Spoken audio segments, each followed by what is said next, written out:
السلام علیکم جی، خبیب کیانی کہانی ود کیانی کی نئی قسط کے ساتھ حاضر. اور آج کی کہانی کچھ یوں ہے کہ ایک مرتبہ بہت سیانہ آدمی جو ہے وہ اپنے ایک شاگرد کے ساتھ ایک جنگل میں سفر کر رہا تھا. شام ڈھلنے کے بالکل قریب تھی اور ان دونوں کی کوشش تھی کہ کسی بھی طریقے سے ہمت کر کے رات سے پہلے اگلے گاؤں تک پہنچا جائے اور رات وہاں پہ بسر کی جا سکے. اب ان کی اس کوشش میں حائل سب سے بڑی رکاوٹ یہ تھی کہ دونوں بڑی عمر کے تھے اور بھرپور طریقے سے تھک چکے تھے. شاگرد خاص طور پر ہمت ہارنے کے بالکل قریب تھا. اسی اسنا میں چلتے چلتے اسے مخالف سمت سے ایک آدمی آتا ہوا نظر آیا اور اس نے فوراً اس سے پوچھا کہ یار یہ بتاؤ کہ اگلا گاؤں کتنا دور ہے.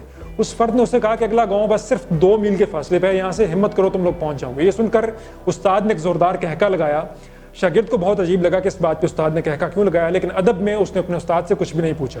خیر وہ 2 میل کے لیے چلنا شروع ہوئے. 2 میل کیا گزرتے 3 میل گزر گئے لیکن گاؤں نہیں آیا، نہ ہی گاؤں کا کوئی نام نشان تھا. اب اسے ایک اور فرد جو ہے وہ مخالف سمت سے آتا ہوا نظر آیا.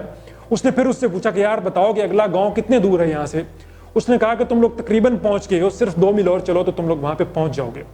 اب اس پہ پھر یقین کر لیا گیا شاگرد کی طرف سے اور وہ اپنے استاد کے ساتھ چلنا شروع ہو گیا. 2 میل کیا چلتے وہ 3 میل اور چل لیے لیکن گاؤں جو ہے وہ بالکل بھی نہیں آیا. اب 6 میل چل چکے تھے وہ 2 میل کے چکر میں، لیکن گاؤں نہیں آ رہا تھا.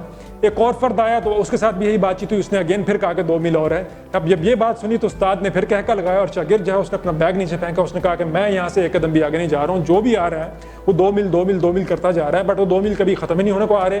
ہم اتنا چل لیے ہیں. اب استاد اس کے ساتھ نیچے بیٹھا. اس نے اس کے کندھے پہ ہاتھ رکھا. اس نے کہا برخودار بات یہ ہے کہ مجھے بھی علم تھا کہ یہ گاؤں 2 میل کے فاصلے پہ نہیں ہے اور ہمیں بتانے والے ہر فرد کو بھی علم تھا کہ گاؤں 2 میل کے فاصلے پر نہیں ہے. لیکن اگر وہ تمہیں تمہارا پورا فاصلہ ایک ہی مرتبہ بتا دیتے، تم ابھی سے کافی پہلے اپنی ہمت ہار چکے ہوتے. تو وہ تمہیں تھوڑا تھوڑا کر کے بتانے کی کوشش کر رہے ہیں تاکہ تم ہمت کر کے چلتے رہو اور پہنچ جاؤ کسی طریقے سے وہاں پر. تو ہمیں اس کہانی سے سبق یہ ملتا ہے کہ ہمیں بجائے اس کے کہ زندگی جو پہاڑ جیسی ہوتی ہے، اس میں بہت سی مشکلات پہاڑ جیسی ہوتی ہیں، ہمیں ان کو ایک ہی دفعہ دیکھنے کے بجائے ان کو چھوٹے چھوٹے ٹکڑوں میں بانٹ لینا چاہیے، اپنے لیے بھی اور دوسروں کے لیے بھی.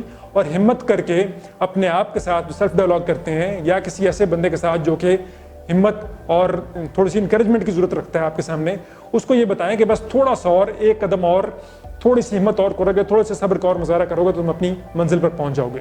تو بڑی منزلوں کو چھوٹے ٹکڑوں میں بانٹ کر لوگوں نے اپنی زندگیوں میں بہت کچھ بڑا کیا ہے اور یقین مانیے کہ ہم سب بھی کر سکتے ہیں. اپنا بہت خیال رکھیے گا.